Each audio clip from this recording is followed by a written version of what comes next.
Hi, everyone. This is Lisa Greinert, Director of Community Education. Thank you so much for being willing to be a part of our community education online classes for this summer. We are going to be having our online summer camps throughout the entire summer, so we are excited that you're going to have that opportunity to join us. This is our camp calendar, and you should already have received information about your classes and when you will be teaching different classes. So here's just some important information that really is focused on all of our online enrichment classes. First of all, please ensure that you've reviewed our Round Rock ISD Code of Conduct, because it does have all the information that you'll need in order to deal with any type of behavior issues that you may have in classes. Ensure that you have given your vendor the SB9 form, because we do have to have everyone fingerprinted who is going to be working with our students, even if it is online. Please be sure that you're on time for your online classes. It's very frustrating for parents and students to be ready for a class and have no one there. If there's a reason why you cannot start your online class, please just contact us at our email address here. And just so you know, you will be receiving all of this information so that you will have the links that will actually work throughout this presentation. Be sure you reach out to parents by email within 24 hours if a student is not in the class. And that's extremely important even online. Parents want to know if their student is actually participating in the class. So please reach out if the student is not attending. Ensure that anytime that you're contacting our parents that you do BCC. We don't want to share other people's email information on to anyone. So just make sure that you're BCCing everyone. And then online class safety protocols have to be followed by vendors and instructors. So our safety protocols are basically, first we do, and again, have to ensure that you are fingerprinted and that we have that fingerprinting on file. All of the classes have to utilize a password protected platform to ensure, again, that our students are safe. Make sure, again, that you have read and agreed, and parents and guardians and students, everyone has read the Code of Conduct. And if you witness any behavior that goes against these standards, again, make sure that you contact us as soon as possible. Ensure that in your welcome letter that you're letting parents and or the guardians know that they are going to have to help some of our students get set up, and they do have to be somewhere around supervising during the classes. Make sure that all the parents are aware of Zoom. I'm sure most everyone at this point has had an opportunity to be on Zoom in this past year, but just ensure that parents are aware of what they need to do in order to get their child online.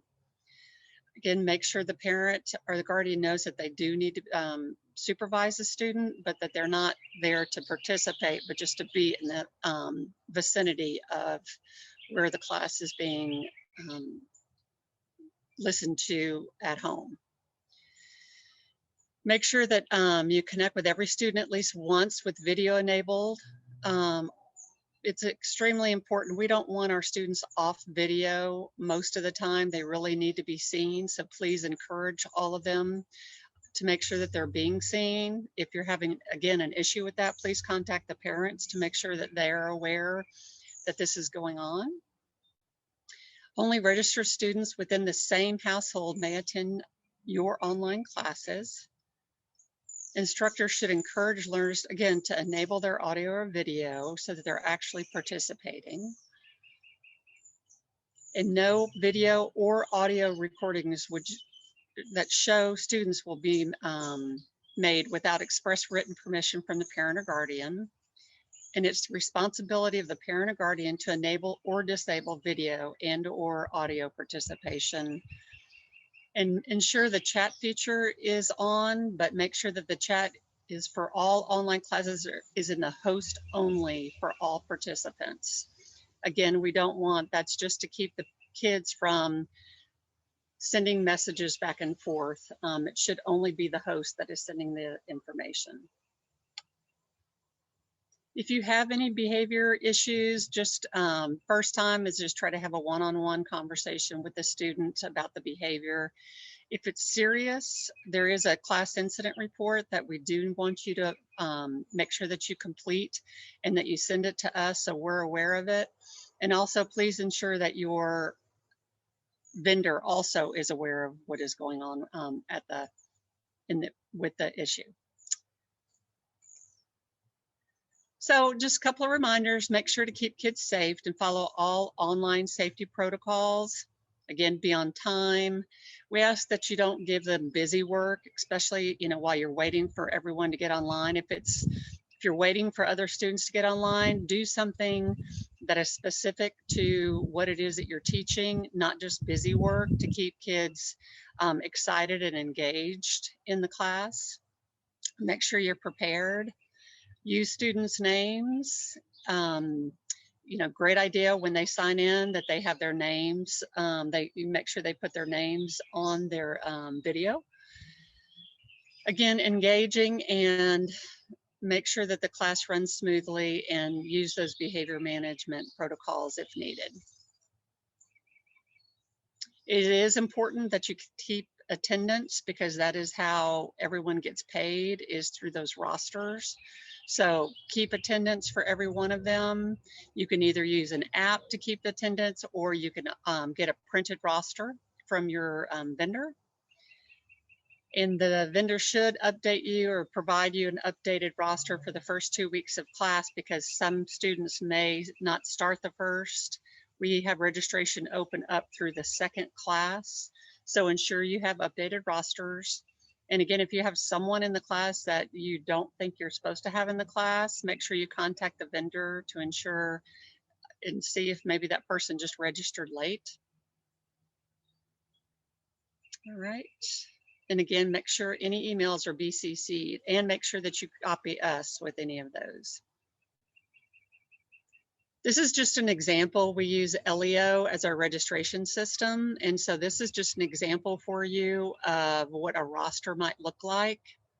So make sure that you're, again, keeping attendance on these rosters because invoices aren't paid without a completed roster. And as I mentioned before, you should have updated rosters for the first 2 weeks and ensure that you contact the guardian or the parent if a student is missed class. So if you have to have a cancellation, it is important that we do makeup classes. So if something happens and you have to cancel a class, make sure, again, the parents know as soon as possible. And of course that you let us know as soon as possible.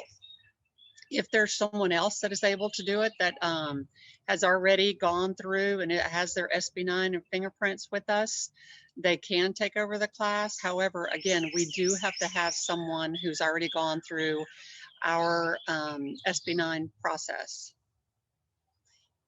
And if it is canceled, it is your company's responsibility to reschedule and make sure that everyone is available for whenever it is that you reschedule the class. And last, you may record your lessons to provide to any students who miss a class if you want to do it that way.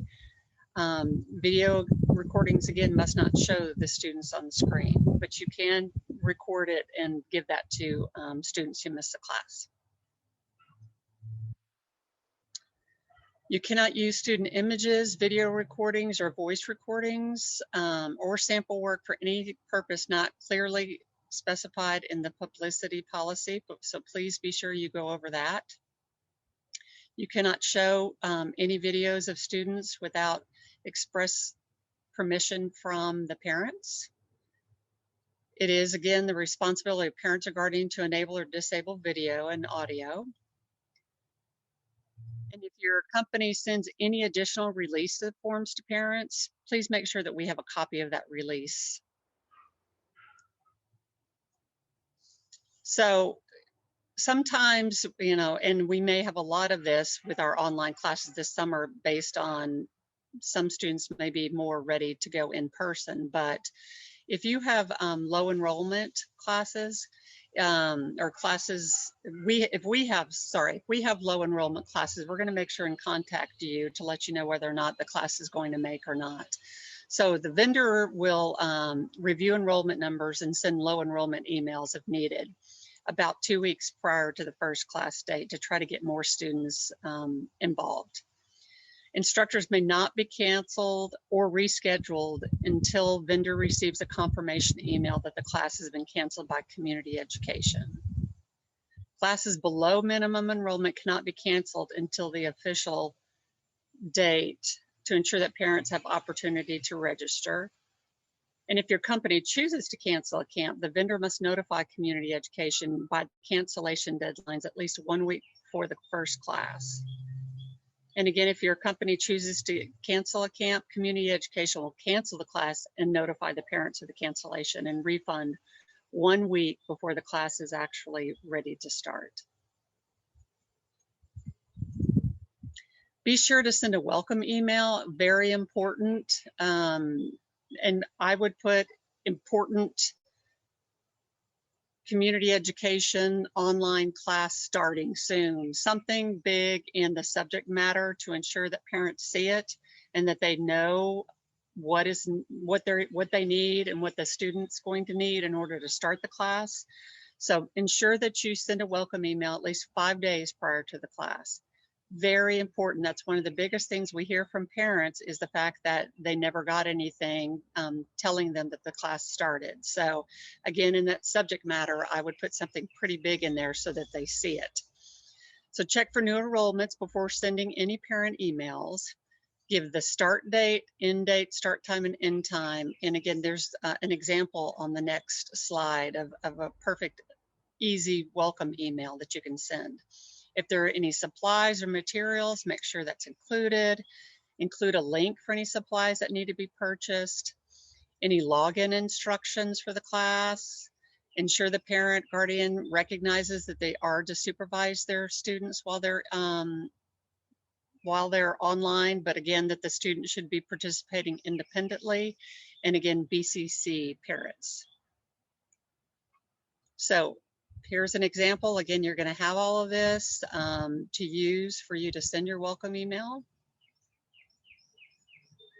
And then just important dates to remember, our first camp does start June 7th, and our last virtual camp ends August 14th.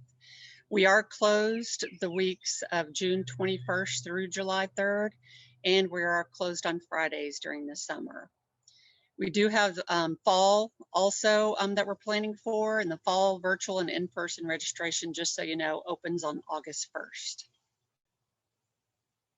This is our contact information. Please feel free to contact us with any questions that you have. We want to make sure that our students have a great experience and that you feel good and confident about the class that you're going to be providing to our students. So please contact us at any time, and we're very excited to have you and look forward to a great summer and opportunity for our kids. Thank you very much.